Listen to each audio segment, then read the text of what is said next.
Bien, buenas tardes, es un gusto verles nuevamente y algunas caras nuevas. Les damos la bienvenida por tomarse el tiempo y querer compartir con nosotros el estudio de la palabra del Señor. Antes de presentar el tema de esta nueva serie, les invito a que podamos tener un momento de oración para pedir la dirección del Señor. Señor Dios bendito, gracias te queremos dar porque tú permites que podamos interrumpir nuestras rutinas, Señor, para poner tiempo a disposición tuyo para poder escucharte. Gracias te damos porque hemos podido cantarte, porque hemos podido alabarte. Y ahora queremos pedir de manera especial que al momento de abrir las Escrituras, Señor, ellas sean hablando a nuestra mente, interpelando a nuestro corazón, Señor. Permite que tu Espíritu se mueva con libertad entre nosotros, ampliando nuestra comprensión de tu palabra, de tu verdad. Ayúdanos a ser receptivos, ayúdanos a comprender lo que tú quieres y anhelas y esperas de nosotros, Señor, y que podamos desarrollar esta reunión en paz y en armonía y que pueda ser de edificación para todos. Sosténnos en todo y danos una buena reunión en el nombre del Señor Jesús. Amén. Yo quiero hablar en la gracia de Dios, en las 4 reuniones siguientes, que son las que culminan este año, de un tema, a algunos de ustedes les podrá parecer raro, excéntrico, estrambótico. Quiero hablar de idolatría, porque vamos a hablar de idolatría en una iglesia cristiana que proclama el monoteísmo, existe un único Dios. ¿Por qué vamos a hablar de idolatría? Quiero mostrar un par de consideraciones preliminares para decir por qué este tema puede ser importante para nosotros en el siglo XXI. Dale. Y quiero mostrarles primero un video impactante.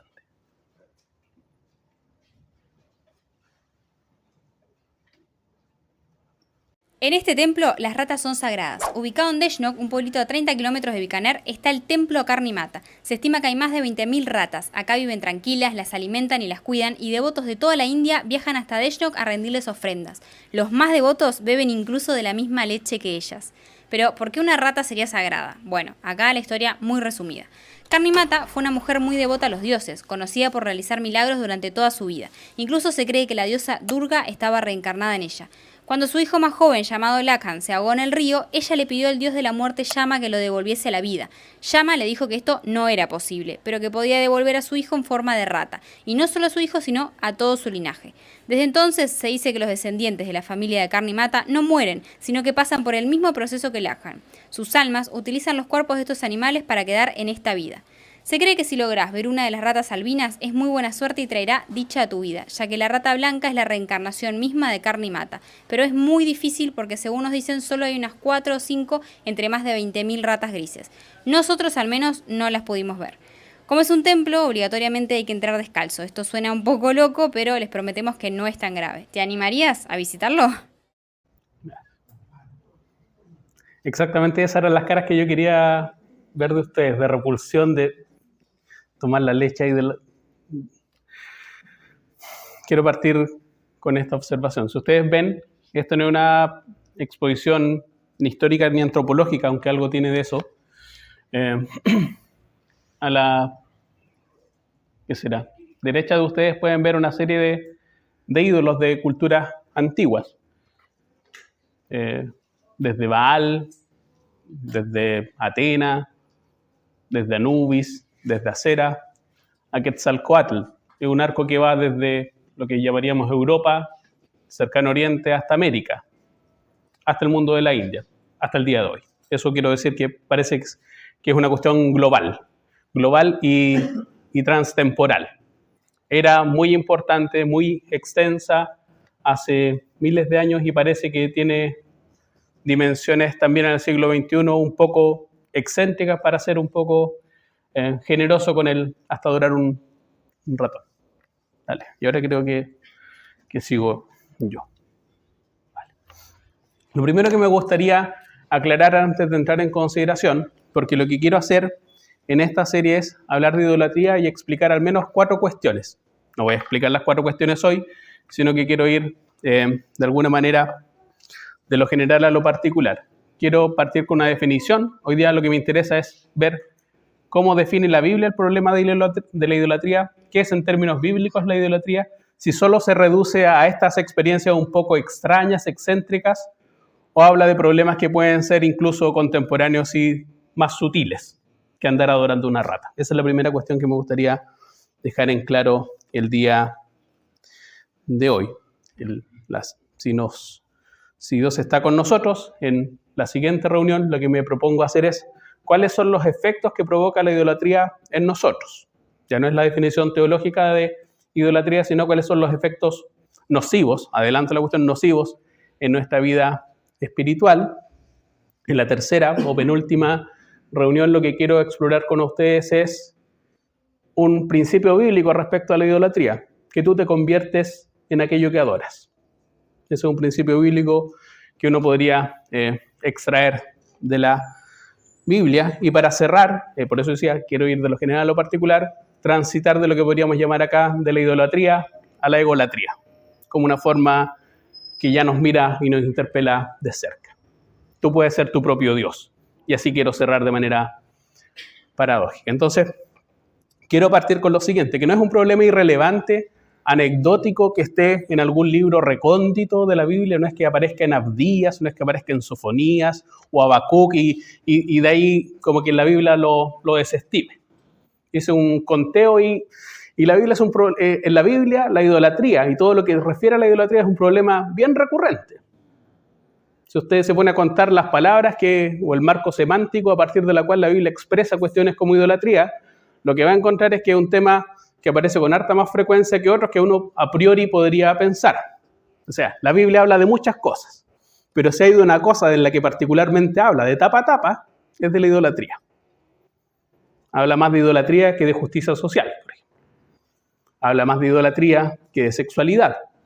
Nosotros tendemos a pensar que la Biblia está enfocada en ciertos temas y desestimamos probablemente el gran tema. Sería el clásico ejemplo donde los árboles no nos dejan ver el bosque. Y uno de los problemas que recurrentemente aparece en la Biblia, y ahí está una muestra puramente numérica, es lo que tiene que ver con idolatría. No es un problema irrelevante en la Biblia, un problema recurrente, muy frecuente. Hay libros enteros dedicados exclusivamente a indagar en este problema. Entonces no le estoy hablando de algo excéntrico. En estas 4 reuniones no les voy a hablar de algo excéntrico que se me ocurrió cuando estaba aburrido buscando algún tema extraño y original. No es original. Tampoco se trata de un problema del pasado. Ya, bueno, uno puede decir, los israelitas hace, 5.000 años, bueno, en la cultura de esa época las personas eran poco educadas, no tenían muchos conocimientos científicos y era natural que tal vez le atribuyesen elementos divinos a las estrellas y parece que es algo de culturas primitivas o de un mundo más bien arcaico, pero que en el siglo XXI el desarrollo tecnológico habría dejado obsoleto. Pero en los últimos libros de la Biblia, que son las epístolas de Juan y Apocalipsis, mire cómo termina la primera epístola de Juan. Es un libro notable. Y la primera epístola de Juan termina con un versículo muy corto, sumamente corto, de advertencia, que te interpela a ti ahora. El apóstol Juan, en uno de los últimos libros que se escribió en el Nuevo Testamento, dice lo siguiente: hijitos, guardaos de los ídolos. Tengan cuidado, tómenselo en serio. Cuida tu alma de los ídolos. No es un asunto del Antiguo Testamento, de libros recónditos, es un asunto que interpela a la iglesia. Juan termina su primera epístola con esta advertencia: hijitos, hermanos míos, cuídense de los ídolos, pongan cuidado. Y además es un problema que parece que es del futuro. Si uno continúa leyendo los últimos libros de la Biblia y va al último libro de la Biblia, en Apocalipsis, después de narrar las plagas que provocan las trompetas, Juan llega a decir que ni aún así, ni aún en ese momento, las personas abjuraron y se arrepintieron de esa práctica, dice el Apocalipsis, y los otros hombres que no fueron muertos por estas plagas, ni aún así se arrepintieron de las obras de sus manos, ni dejaron de adorar a los demonios y a las imágenes de oro, de plata, de bronce, de piedra y de madera, los cuales no pueden ver, ni oír, ni andar. Esa es una descripción del futuro, no es una descripción del presente, es una descripción del futuro. La idolatría es un problema que partió en los inicios del mundo y se prolongará hasta el fin de los tiempos. Eso es lo que está constatando Juan. En aquel momento, después de todas las catástrofes que anuncia el Apocalipsis, aún así, eso no va a cambiar el corazón de los hombres bien inclinados a adorar. Aquí lo dice, y esto es una de las cuestiones sobre las cuales vamos a explorar acá, que la adoración de los ídolos es muy equivalente a adorar demonios. Como diría nuestro amado Luchito, ahí se las dejo. Es un problema también, que lo podríamos llamar acá, multiforme. Uno puede convertir un ídolo desde las ratas hasta tu trabajo. Un cantante, en mis tiempos el ídolo era Justin Bieber, yo ya estoy medio viejo, entonces Justin Bieber debe ser una persona con enfermedades de base, pero no sé quién podría ser el ídolo actual. A mi esposa le encantaba Britney Spears, y Britney Spears ya es una señora de 40 que debe cocinar cazuela, pero hay ídolos, y los ídolos cambian. Un ídolo puede ser un deportista. Piensen que incluso los argentinos tienen una iglesia, la iglesia maradoniana, que tienen un culto específico a Diego Armando Maradona. Todo puede ser objeto de culto, desde las cosas que nos provocan más repulsión. Por eso quería partir con ese video, desde cosas que nos podrían provocar repulsión. No es un hámster, no es un capibara, hay como ratones que son más bonitos, incluso que pueden estar de moda. Ya, los capibaras son tiernos, pero un ratón de cola negra, eso ya no es tan tierno. Pues no veo mochilitas con ratones de cola negra, ni llaveros, como los niños andan con capibara. Hay roedores mucho más atractivos. Uno puede convertir un guarén en su propio ídolo, así como puede convertir su billetera en su ídolo, su hijo en su ídolo. Todo es susceptible de convertirse en ídolo, desde las cosas más absurdas, y este es el punto peligroso, hasta las cosas más legítimas, valiosas y buenas del mundo. Es un problema multiforme, que no se agota en la adoración de una estatuita, sino que tiene múltiples dimensiones. Y por último, que se trata de un problema persistente. Y como es un problema persistente, por eso me parece que puede ser interesante pensarlo en términos bíblicos el 2025. Dicho en otros términos, no se trata de un asunto de culturas, que haya culturas más idólatras que otras, tampoco es un asunto de educación, que a medida que las personas tienen menos educación tienden a inclinar su corazón hacia los ídolos, y las personas más sofisticadas, mientras más educadas son, por lo tanto tienden a creer o pensar o adorar menos ídolos. No se trata de eso, sino que se trata, en el diagnóstico bíblico, pero también de otros escritores, de un problema interno. No es un problema de configuración de nuestra mente, sino que es un problema persistente, y es persistente porque está anclado en lo más profundo de nosotros, está anclado en nuestro corazón. Juan Calvino llamaba al corazón humano una fábrica de ídolos, una fábrica permanente y perpetua de ídolos. Crea ídolos de cualquier cosa.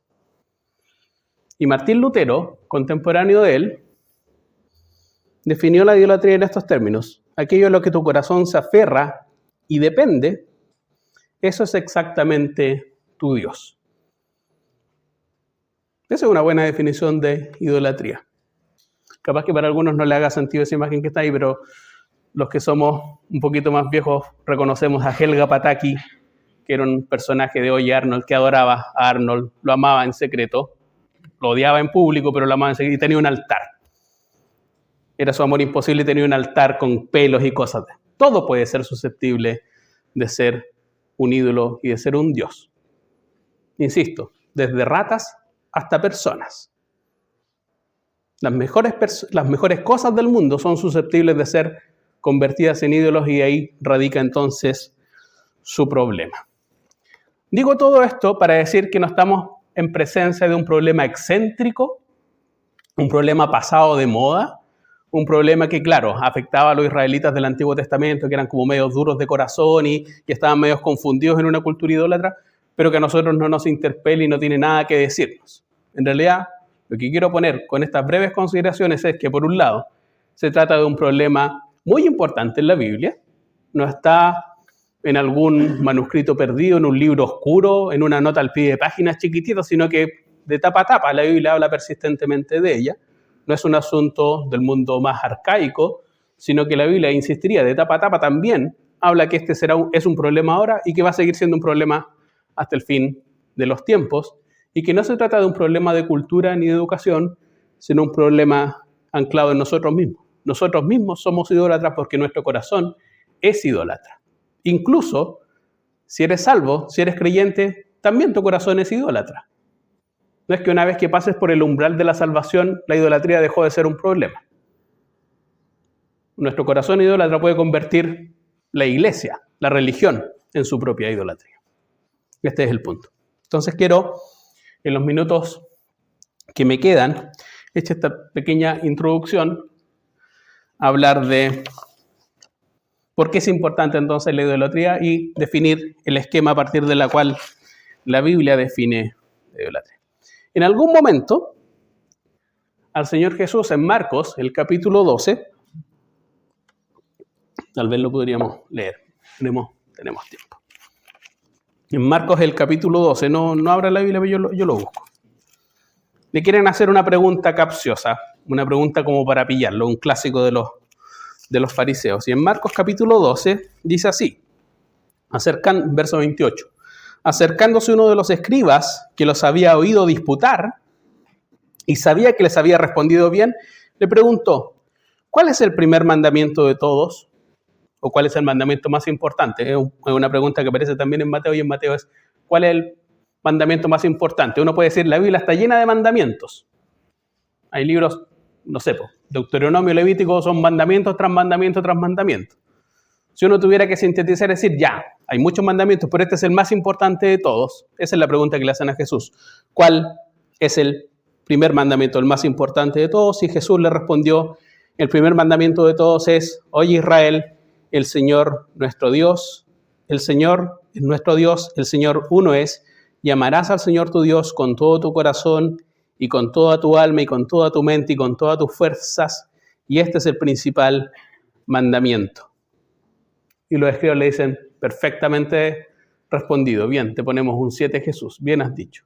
No hay un mandamiento más importante que ese. Y el Señor Jesús está citando entonces Deuteronomio 6, el Señor nuestro Dios es el único Señor, y de ahí se sigue, es una declaración, esta es la identidad del Señor, es el único Señor, y por lo tanto, lo que queda uno entonces, en consecuencia, es amar al Señor tu Dios con todo tu corazón, con toda tu alma y con todas tus fuerzas. Ese es Jesús lo define, y los escribas lo definen como el mandamiento más importante. Dicho en otros términos, si tuviéramos que reducir todo el Antiguo Testamento a una pura declaración, a un mandamiento sobre que vale la pena cuidar, sería este. Y que tiene que ver, uno, con la declaración de exclusividad del Señor, es uno. Y lo segundo, que es más importante en términos de nuestra comprensión de la idolatría, que Dios no admite competencias ni rivalidades en términos de compartir y generar afectos. Dios no pide el 70% de tu corazón, el 80% de tu corazón, el 5% de tu corazón, el 10% de tu corazón, y uno va repartiendo. Dios pide todo tu corazón, toda tu alma y todas tus fuerzas, en consideración a la declaración que él afirma. El Señor nuestro Dios es el único Señor. Este principio nos deja, al menos pone en evidencia y pone el foco en una dimensión importante, que dado como es Dios, Dios no admite competencia ni rivalidad, ni admite corazones o mentes fragmentadas. Dios ni siquiera está pidiendo que le des el 50+1 para tener el control. No es una empresa que, ya, el que tiene 50+1 es el que puede roncar más fuerte porque tiene mayor cantidad. No está pidiendo que le des el 50+1 de tu vida, ni de tus fuerzas, ni de tu energía, ni de tu corazón, ni de tu alma. Lo que Dios está pidiendo y lo que Dios recela siempre es compartir el sitio al que solo Él le pertenece. Y por lo tanto, si tú consideras que este es el mandamiento más importante, todo lo demás vendría por añadidura. Esta es una primera constatación. Sin embargo, en donde yo me quiero centrar es en dos pasajes del Éxodo, que va a ser el libro que vamos a examinar, no con particular detalle, pero al menos el día de hoy. Y que esto no es un principio general o metafísico. ¿Alguno de ustedes se sabe los 10 mandamientos? ¿Sí? Por ejemplo, uno podría decir, ya, no mentirás, o no matarás, o no codiciarás. ¿Pero cuáles son los primeros 2?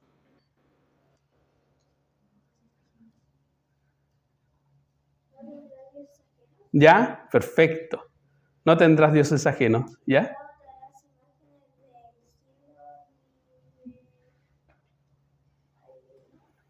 Está perfecto, está bien. Si lo vamos a leer más adelante. Pero eso es muy importante, porque en general, cuando uno les pregunta a las personas por los 10 mandamientos, uno tiende a pensar que se trata de un conjunto de reglas éticas que tienen que ver con el prójimo. No mentir, no codiciar, no robar, no matar.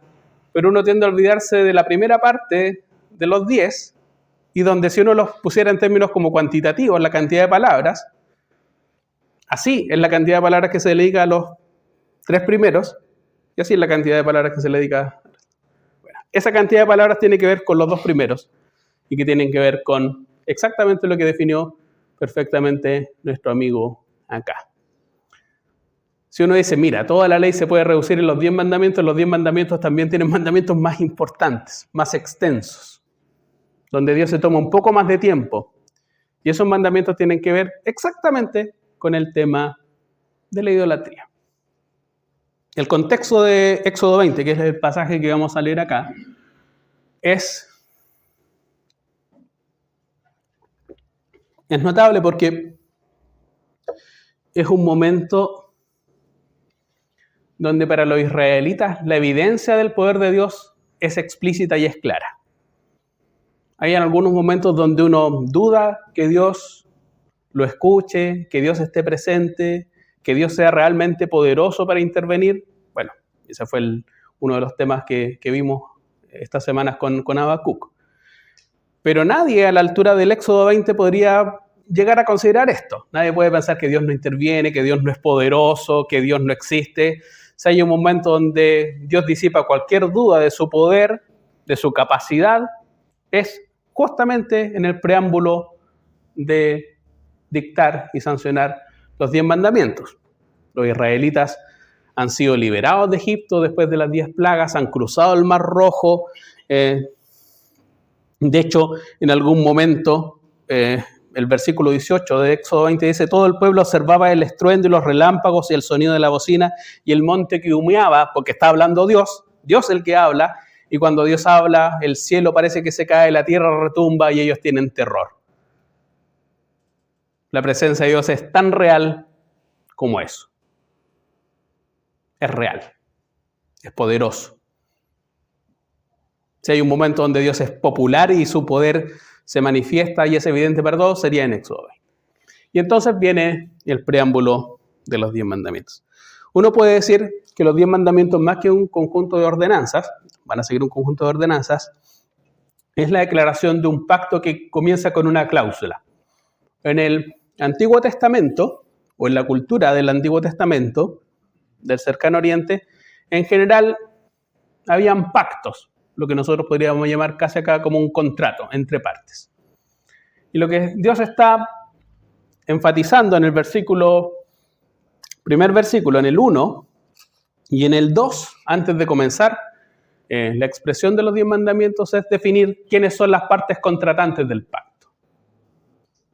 Si usted ha firmado alguna vez un contrato, en un contrato lo primero que se definen son las partes que contratan. Fulano de tal, profesión tanto, RUT tanto, domiciliado en, y en presencia de fulano, suscriben lo siguiente. Acá Dios pone y establece cuáles son las partes contractuales. Habló Dios todas estas palabras diciendo, yo soy Jehová tu Dios, que te saqué de la tierra de Egipto, de casa de servidumbre, no tendrás dioses ajenos delante de mí. Y mira el mandamiento 2. No te harás imagen, ni ninguna semejanza de lo que esté arriba en el cielo, ni abajo en la tierra, ni en las aguas debajo de la tierra. No te inclinarás a ellas, ni las honrarás, porque yo soy Jehová tu Dios, fuerte, celoso, que visito la maldad de los padres sobre los hijos hasta la 3ª y 4ª generación de los que me aborrecen, y hago misericordia a millares a los que me aman y guardan mis mandamientos. Mire la extensión del segundo mandamiento, es larguísimo. A diferencia de los, por ejemplo, no sé, no matarás, no cometerás adulterio, no hurtarás, no hablarás contra tu prójimo, falso testimonio, son declaraciones sumamente breves. Mire todo el espacio que se toma Dios para definir cómo es la correcta adoración al único y exclusivo Dios. Los dos primeros mandamientos comienzan así. Dicho en otros términos, si quisiéramos entender los 10 mandamientos, en términos bíblicos, es que Dios precisa, primero, ordenar nuestra relación para con Él. Los primeros mandamientos tienen que ver con ordenar nuestro corazón hacia arriba, en términos verticales diríamos, y de ahí, y solo de ahí, comienza los mandamientos que tienen que ver con nuestra relación horizontal con nuestro prójimo. Antes de lo segundo, es primordial lo primero, establecer una relación adecuada y correcta con Dios. De ahí, y solo entonces, es posible aspirar siquiera a cumplir los restantes. Ahora quiero explicar básicamente la declaración del versículo 2. ¿Por qué Dios no admite competencia?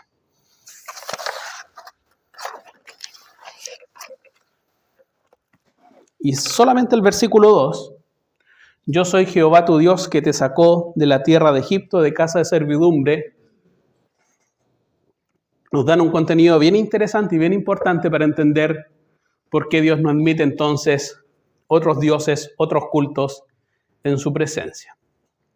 Primero, lo que Dios define es su propia identidad. Tal como afirmamos en un pacto, en un contrato, uno define una de las partes que suscriben. Dios acá se define involucrando su nombre propio. No dice Dios, no dice el Señor, sino que afirma, yo soy Yahvé. Yo soy Yahvé Elohim, Jehová el Señor, Jehová tu Dios.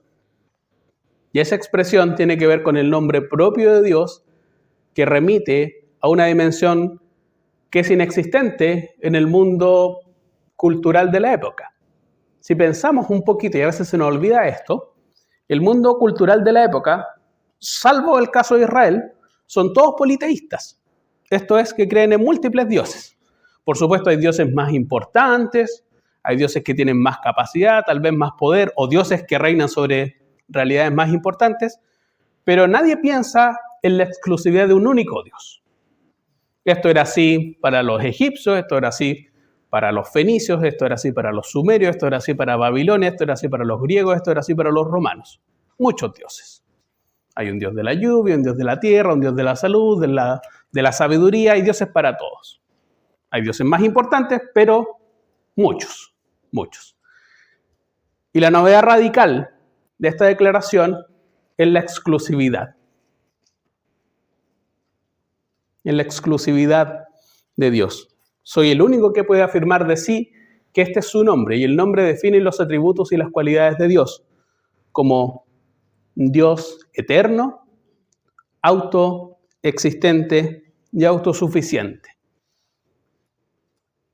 No es un ser creado, no depende de nosotros, ni nosotros lo creamos, sino que ha existido y existirá y es soberano y Señor por todo lo que vemos e incluso de aquello que no vemos. Eso es lo que significa Yahvé, Jehová. Yo no sé lo que significa Gabriel, mi nombre, no sé. Capaz que alguno de ustedes ni siquiera sabe qué significa su nombre. Pero cuando Dios habla con voz de trueno y los montes se conmueven al escuchar su voz, Él se define de esta manera. Es su nombre propio. Y su nombre propio devela sus atributos. Nadie puede llamarse como Él, porque nadie tiene los atributos de Él. Y esa es la primera pista que pone ahí. ¿Quién es Él? Lo segundo, que es importante, es quiénes somos en relación con Él. Porque Él no solamente dice que yo soy Yahvé, dice yo soy Jehová, tu Dios.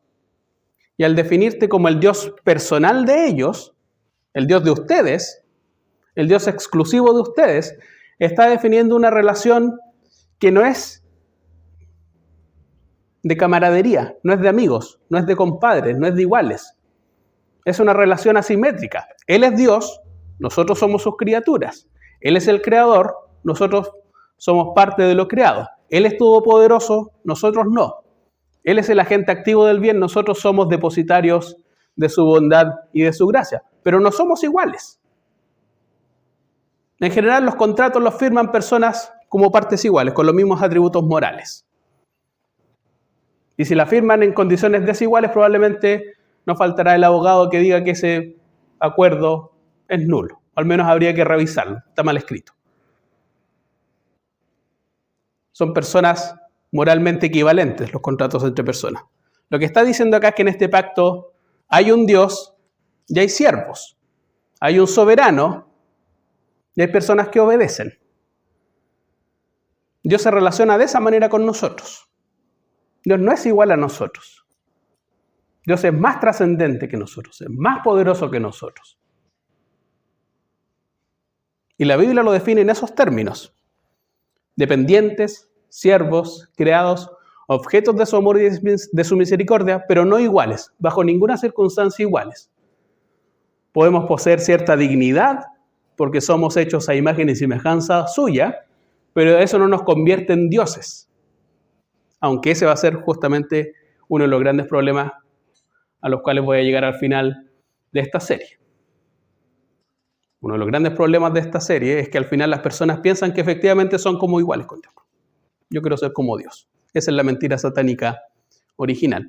Lo que Dios define acá es que Él es el único que posee estas características de acuerdo a su nombre, que nosotros en relación con Él somos criaturas, somos sus siervos, pero no somos iguales y por lo tanto estamos en posición de obedecer y de no mandar. Las criaturas y los siervos obedecen, no mandan. Y donde más se explaya es en expresar lo que ha hecho por nosotros. Yo soy Jehová tu Dios, que te saqué de la tierra de Egipto, de casa de servidumbre. Que no se te olvide, afirma Dios en esta declaración portentosa, cuál era tu condición antes que yo interviniera activamente en tu vida. Eras esclavo. Y a los israelitas se les olvidaba. En el libro de Números ellos echaban de menos, qué rico era vivir en Egipto. Echaban de menos la posición de esclavitud. Acá, el Señor le está diciendo en Éxodo que no se te olvide que te saqué de Egipto porque tú no podías salir por tu propio medio. Yo te saqué, yo intervine, yo actué activamente para sacarte de Egipto, donde tú no es que estuvieras de vacaciones. Ahora hay cruceros que van a Egipto, ahora hay paquetes turísticos de lujo para ir a Egipto. Egipto para los israelitas no era tomar sol en el Cairo ni salir de visita a las pirámides porque ellos la estaban construyendo a punta de látigo. Eso es Egipto, es servidumbre, es explotación, es esclavitud. Y que no se te olvide que yo cuando intervine para cambiar tu destino y pasarte de esclavo a pueblo mío. Y que además lo hice de una manera portentosa. A veces a nosotros se nos olvida, pero para los egipcios, y probablemente los israelitas pudieron haberlo entendido así, los egipcios, tal como todo pueblo politeísta, tenía dioses para todo. El sol, el inframundo, el río Nilo, el río más importante en la cultura egipcia, era un propio dios, era un río divinizado. El ganado. Y si lo pensamos un poquito, cuando Dios libera a su pueblo y lo libera a través de las 10 plagas, cada una de las plagas podría ser leída, y yo creo que es una buena forma de lectura, como una especie de combate cósmico entre Dios y los dioses de Egipto. Si lo piensan, cuando Moisés y Aarón van a enfrentarse a los poderosos hechiceros de Faraón y hacen una especie de artilugio, los hechiceros de Faraón tienen poder y hacen lo mismo. Y ahí uno podría decir, ya, el primer duelo es equivalente. Los dos empataron. Pero de ahí en adelante, cada una de las plagas es una derrota tras derrota de los dioses de Egipto, Piensen en Apis, no sé, un dios con cabeza de toro, cuando Dios hiere el ganado. Cuando el mismo Nilo, las aguas del Nilo se transforman en sangre. Cuando el sol, Ra, que es una divinidad muy importante, se oscurece, se eclipsa. O la última plaga, que es la muerte de los primogénitos, donde Anubis y Isis no tienen nada que hacer frente al poder de Dios. En cada una de las plagas, Dios está diciendo, no se dan cuenta que yo soy Dios y el resto son simulacros, obras de manos, que no tienen competencia ni parangón. Los libré de Egipto de esta manera y no de otra. De esta manera y no de otra. Y por lo tanto, a ustedes les debería quedar lo suficientemente claro que justamente por eso yo no comparto mi lugar con ningún otro. Yo no comparto mi lugar con ningún otro. Por eso Dios demanda, en consideración a esta declaración, muy cortita, pero muy profunda en términos teológicos, demanda adoración exclusiva de nosotros. Exclusiva y correcta. Porque uno puede adorar de buenas intenciones, pero hacerlo de manera incorrecta. La adoración exclusiva significa que no tendrás dioses delante de mí, y cuando quieras adorarme, hazlos de manera correcta, y por lo tanto no rebajes mi gloria ni mi dignidad, convirtiéndolo en una estatuilla como adorar una rana. Eso es. Los 10 mandamientos, insisto, parten con esta declaración de Dios. Y esta declaración de Dios nos permite leer el primero y el segundo mandamiento, que son los más importantes y que tienen que ver exclusivamente con el tema de la idolatría. Entonces, si se fija entonces que no estamos hablando de algo como periférico, secundario, esas mismas normas que todavía nosotros nos aprendemos y que parece que forman parte de nuestro ABC moral como cultura occidental, tienen que ver con esto.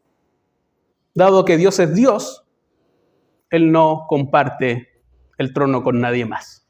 No comparte el trono con nadie más. Ahora, el problema, y con esto ya nos acercamos al final, es lo siguiente. Voy a leer brevemente, en honor al tiempo, si avanzamos un poquito más, en Éxodo 32.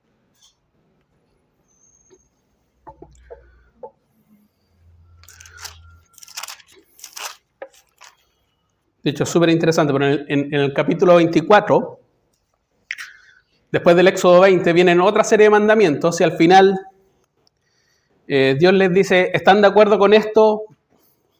Éxodo 24, versículo 3 dice, haremos todas las palabras que Jehová ha dicho. Versículo 7, con sangre, es como un pacto con sangre, un acuerdo con sangre. Versículo 7 dice, haremos todas las cosas que Jehová ha dicho y obedeceremos. Así termina el capítulo 24 de Éxodo. ¿Lo tenemos claro, Dios? No, sí. Habló Dios, se estremecieron los montes, está claro su poder y gloria. Si Dios manda, nosotros obedecemos. Si uno avanza un poquito más en la lectura, al Éxodo 32, es todo un capítulo, pero solamente voy a leer los 10 primeros versículos en honor al tiempo, viene un episodio clave, capaz que usted lo vio, capaz que en Semana Santa recuerde alguna imagen, no sé, pues, como Moisés. Viendo el pueblo que Moisés tardaba en descender del monte, se acercaron entonces a Aarón y le dijeron, levántate, haznos dioses que vayan delante de nosotros, porque este Moisés, el varón que nos sacó de la tierra de Egipto, no sabemos qué le haya acontecido. Y Aarón les dijo, apartad los zarcillos de oro que están en las orejas de vuestras mujeres, de vuestros hijos y de vuestras hijas, y traédmelos. Y entonces todo el pueblo apartó los zarcillos de oro que tenían en sus orejas, y los trajeron a Aarón. Y él los tomó de la mano de ellos y les dio forma con buril, e hizo de ello un becerro de fundición. Entonces dijeron, esta expresión es notable, Israel, estos son tus dioses que te sacaron de la tierra de Egipto. Y viendo esto, Aarón edificó un altar delante del becerro y pregonó a Aarón y dijo, mañana será fiesta para Jehová. Y al día siguiente madrugaron y ofrecieron holocausto y presentaron ofrendas de paz y se sentó el pueblo a comer y a beber y se levantó a regocijarse. Y entonces Jehová dijo a Moisés, anda, desciende, porque tu pueblo que sacaste de la tierra de Egipto se ha corrompido. Pronto se han apartado del camino que yo les mandé y se han hecho un becerro de fundición y lo han adorado y le han ofrecido sacrificios y han dicho, Israel, estos son tus dioses que te sacaron de tierra de Egipto. Pues pueden seguir leyendo cuando tengan un poco más de tiempo.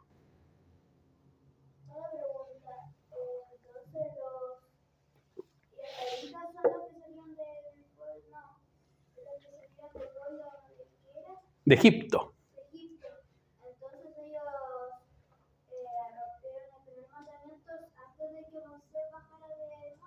Rompieron el primero y el segundo. De una, un pack, un dos por uno. Esto es lo terrible. ¿Sabe por qué? Porque después de ver a Dios, a nosotros nos gustaría, tal vez que nos daría también terror, como los israelitas, escuchar a Dios, ver el poder de Dios. Y en el Éxodo 20 los israelitas estaban horrorizados. Anda tú, Moisés, anda tú, habla tú. No, eso nos da terror. Y piensen en eso. El monte humea, Sinaí, se estremece. Tú escuchas la voz de Dios con claridad. Él ha demostrado su poder. Él te dice, bueno, vas a hacer esto. Y dicen, sí, lo vamos a hacer, ya. Pero refrendémoslo con sangre. Sí, lo vamos a hacer, obedeceremos. ¿Sabe cuánto duró la piedad del pueblo? 1 mes y medio.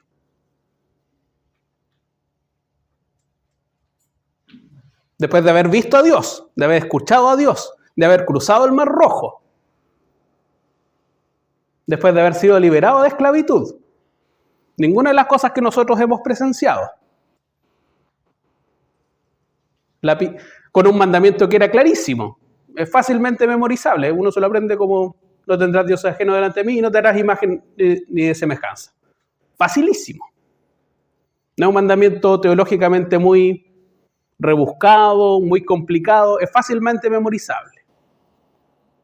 Y después de haber jurado y rejurado, por eso era importante el capítulo 24, jurado, lo vamos a obedecer, y rejurado con sangre, como cuando uno firma acuerdos con sangre, así como esos que son irrompibles, después de 1 mes y medio hacen exactamente esto.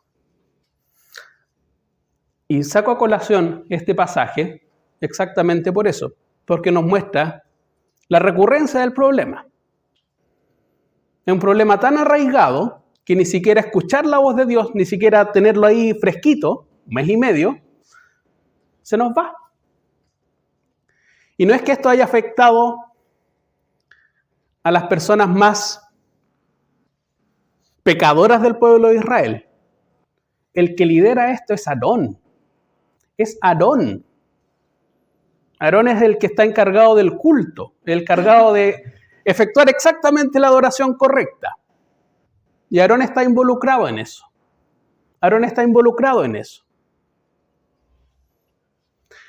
Tal como decía, como usted preguntaba, es una violación flagrante, explícita, ni siquiera como sin lugar a duda razonable, diría un abogado, de que el 1 y el 2 al tiro. Hicieron mal las dos cosas, al tiro, de una. Y que además este becerro, es un torito, una especie de vacuno pequeño, dice que vaya delante de nosotros, que nos vaya guiando, que nos vaya mostrando el camino, que Él tenga la preeminencia, nosotros lo seguimos, que vaya delante de nosotros. Un ídolo al cual nosotros le vamos a dar lo más valioso que tenemos. Son personas que han salido casi con lo opuesto, literalmente salieron con lo opuesto del Éxodo, y por lo tanto no es que se llevaron todas sus propiedades, lograron liquidar todas sus posesiones para emprender ahí, salieron con lo opuesto. Y por lo tanto con pocas posesiones materiales, y esas pocas posesiones materiales le dieron lo más valioso para crear un ídolo. No sé si piensan un poquito la profundidad del pecado. Que este ídolo vaya delante de nosotros y que le demos lo más valioso que tenemos. Incluso en el desierto, incluso saliendo con lo opuesto. No le damos lo que sobramos, no le damos aquello que nos sobra, le damos aquello justamente lo que no tenemos. No tenemos ahora, pero eso se lo vamos a dar. Porque el ídolo lo vale. Y el versículo 4 probablemente es el más doloroso. Porque Dios dice, yo soy Jehová tu Dios, que te sacó de la tierra de Egipto. Y el versículo 4 de Éxodo 32 dice, y los tomó de manos de ellos y hizo el becerro de oro, y entonces dijeron, estos son tus dioses que te sacaron de la tierra de Egipto. La gratitud y el reconocimiento de la acción liberadora es para el ídolo. Es para el ídolo. Y esto va marcando ciertos patrones que tienen que ver con la idolatría, y por eso es un problema tan recurrente en nuestro corazón. Y por último, no lo penúltimo, el Salmo 106 es notable, trocaron la gloria de Dios. ¿Sabe por qué Dios no quiere que hagan representación visual de Él? Porque una representación visual, por definición, supone seleccionar, fragmentar, representar lo que por definición es irrepresentable. ¿Cómo tú representas lo que es eterno? ¿Cómo representas la gloria de Dios sin rebajarla justamente al momento de seleccionar? Miren lo que dice el Salmo 105, un salmo triste como el que más. Voy a leer el Salmo 106, verso 19 al 20. Hicieron becerro en Horeb, se postraron ante una imagen de fundición. El salmista ahí está recortando los sucesos del pasado, pero dice, se postraron ante una imagen de fundición y así cambiaron su gloria por la imagen de un buey que come hierba. La NBI dice, cambiaron al que era motivo de su orgullo por la imagen de un toro que come hierba. Rebajaron la gloria de Dios. La gloria de Dios. Habla Dios y los montes se estremecen. Y esa gloria de Dios es rebajada como un vacuno que come hierba. Dígame. Pregunte todo lo que quiera.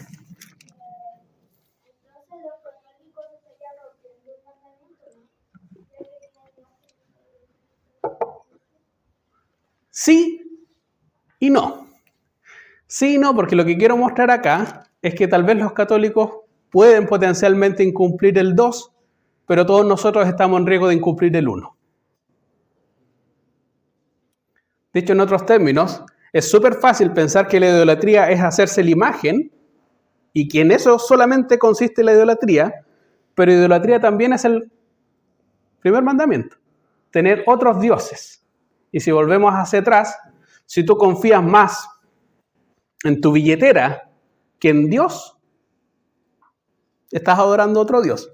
Si tú amas más a tu hijo, y yo amo mucho a mi hijo, o a mi hija, que a Dios, eso ya pone tu corazón en peligro de estar inclinándose. Si tú amas mucho más a tu pareja que a cualquier otra cosa en el mundo, es como estas canciones románticas del 14 de febrero, sin ti la vida se me va, vuelve, que me falte el aire, y así uno podría, canciones románticas, tú eres mi todo. Es una declaración franca de idolatría, eso es lo que quiero mostrar. Así que sí, está muy mal hacer imágenes, pero en general esa es una forma de idolatría y yo quiero centrarme más bien en la primera.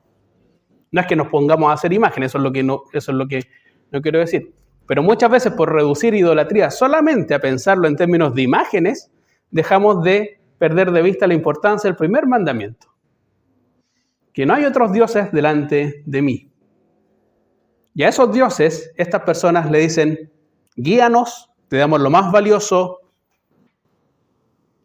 trastocamos y rebajamos la gloria, y sobre todo, le atribuimos los actos de grandeza que solo le pertenecen a Dios, y por lo tanto, eso mueve nuestros corazones a ingratitud y a poner nuestra fe y nuestra esperanza en otra cosa. Y las consecuencias, tal como Dios lo previó en Éxodo, en el segundo mandamiento, si ustedes incurren en esto, bueno, estas son las consecuencias.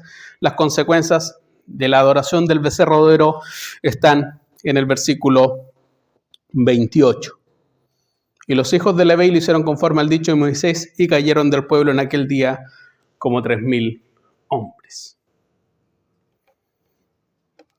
Es un fuerte recordatorio esto, y lo digo por lo siguiente, insistiría. Los 10 mandamientos en ese momento no eran una cosa añeja, de miles de años de atrás, de un pueblo como medio arcaico, sino que estaban fresquitos, mes y medio. Dios grande hablando, ellos comprometiéndose a obedecer. el líder más importante del culto, comprometiéndose también con juramento de sangre. Y pasa todo esto.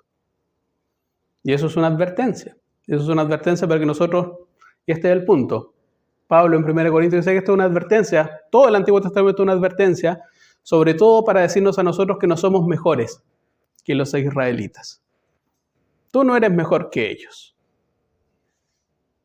Yo, Gabriel, si hubiera estado ahí, capaz que hubiera estado bailando y ofreciendo holocausto, porque yo no soy mejor que ellos. Todos nosotros tenemos un corazón profundamente idólatra.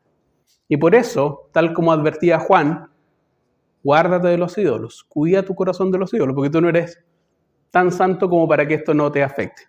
Para concluir, 2 consideraciones generales. Si hay algo que me gustaría que pudiéramos sacar en limpio en esta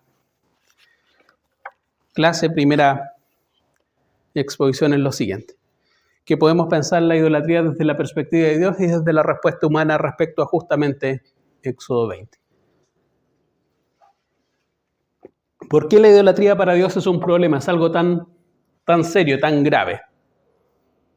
¿Hay pecados que son graves? Por supuesto. ¿Todos los pecados son graves? Sí. Pero hay pecados que son más graves y que se toman más en serio. De ahí que aparezca una y otra vez el problema de la idolatría a lo largo de la Biblia. Y es por lo siguiente, porque en la perspectiva de Dios la idolatría es un problema profundo y grave, porque Dios necesita una adoración exclusiva en razón de quién es Él. Es Dios el que demanda la adoración exclusiva después de considerar quién es Él. Nadie es como Él. A eso se refiere con que Dios es celoso. No es que Dios sea un Dios tóxico que envidie cosas. En general nuestros celos, nosotros pensamos que celo es eso. Nos da envidia de algo y por lo tanto queremos usurpar otra cosa. Dios es, yo soy consciente de quién soy yo realmente y por lo tanto no puedo tolerar que ustedes compartan su corazón con otra persona. Y entonces Dios precisa de nuestra adoración exclusiva porque Él es plenamente consciente de quién es Él, de lo que nosotros somos en relación con Él y de lo que Él ha hecho en favor de nosotros. Y ese es el presupuesto teológico básico contra la idolatría. Dios necesita la adoración correcta en relación a quién es Él, y la adoración correcta es hacerlo por las razones correctas y también del modo correcto. Las razones correctas es considerar quién es Dios y el modo correcto es sin imágenes. Y todo el problema de la idolatría es que punto por punto nosotros invertimos y distorsionamos y corrompemos esta dimensión. Porque en respuesta la idolatría consiste justamente en subvertir, en invertir, en malinterpretar todo esto. Y por lo tanto cuando Dios supone que Él es el único y exclusivo Señor, nosotros en respuesta decimos, eres importante, pero eres uno entre muchos más. Sí, te concedemos un sitial importante, sí, eres el más poderoso, pero igual para algunas cosas yo prefiero, igual si yo soy negociante y quiero tener un negocio, igual prefiero poner un monito chino estos que hacen así. Eso es siglo XXI. Sí, Dios es importante para algunas cosas, pero hay otros dioses, hay otras fuerzas, hay otras cosas en las cuales yo puedo poner mi confianza. Dios es importante, muy importante, tal vez lo más importante, pero no es la única fuerza que amerita que yo ponga mi confianza. Y eso ya es una distorsión y una subversión de la primera declaración. Lo segundo, que la idolatría también pasa por una subversión de nuestra relación para con Él. Dios nos crea a nuestra imagen, a su imagen y semejanza para que nosotros le sirvamos. La inversión de la idolatría, y esto va a ser una de las cuestiones a las cuales quiero llegar más adelante, es que la idolatría consiste justamente en la inversión de ese patrón y donde nosotros creamos dioses a nuestra imagen y semejanza conforme a cómo nos va dictando nuestro corazón. Si Dios dice, yo soy Señor y ustedes son siervos, nosotros decimos, no somos siervos, somos autónomos para definir nuestras propias reglas, para incluso definir las características y los atributos de Dios y por lo tanto crear, en ese sentido, un Dios a nuestra imagen y semejanza, a nuestra conveniencia. Eso es idolatría. También. Y es la forma más frecuente de idolatría. Y por último, Si Dios dice, todas las cosas buenas, todo el orden creado que habla de mí, habla de mi poder y de mi deidad, la respuesta idólatra es decir, no. Volver lo creado en objeto de idolatría y por lo tanto atribuirle a lo creado cosas que solamente deberían inclinar nuestro corazón hacia Dios. Tal como los israelitas con el becerro de oro. Fue el becerro el que nos sacó de Egipto. No fue Dios, estos son nuestros dioses. Darle honra, darle gloria, darle gratitud a cualquier otra cosa que no sea Dios. Es usurparle, arrebatarle la gratitud y gloria que solo le corresponde a Él. Y por lo tanto, eso genera un corazón ingrato. Y de un corazón ingrato a un corazón incrédulo hay solamente un empujoncito. Por lo tanto, chiquillos, chiquillas, amigas, amigos, un problema de esta magnitud tiene consideraciones y tiene repercusiones en nuestra vida espiritual. De esas repercusiones es justamente de lo que quiero hablar en 2 sábados más, si el Señor así lo quiere. Oremos entonces para terminar.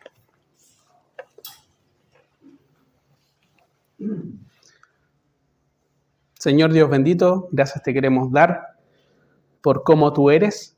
Gracias te queremos dar por la gloria que tú irradias. Gracias te queremos dar porque tú nos enseñas cómo debemos adorarte, cómo debemos honrarte, y pedimos que tú nos ayudes en nuestro corazón tan incrédulo, tan dado a desplazarte del lugar que tú mereces y que te corresponde, Señor. Ayúdanos a no tener un corazón idólatra.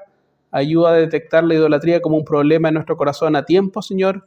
Ayúdanos a llenar nuestras certezas, esperanzas y nuestro amor solo de ti y no depositarlo en otra cosa, Señor. Ayúdanos a que el mensaje de la palabra sea impactando nuestros corazones, nuestras mentes, Señor, y que nos ayudes a vivir en esta semana que va a comenzar, Señor, vidas que te puedan agradar, vidas que te honren. Bendice a las familias que están aquí representadas, bendícenos y guárdanos a cada uno en el retorno a nuestros hogares y sosténnos y ayúdanos en todo. Y esto lo pedimos en el nombre del Señor Jesús. Amén.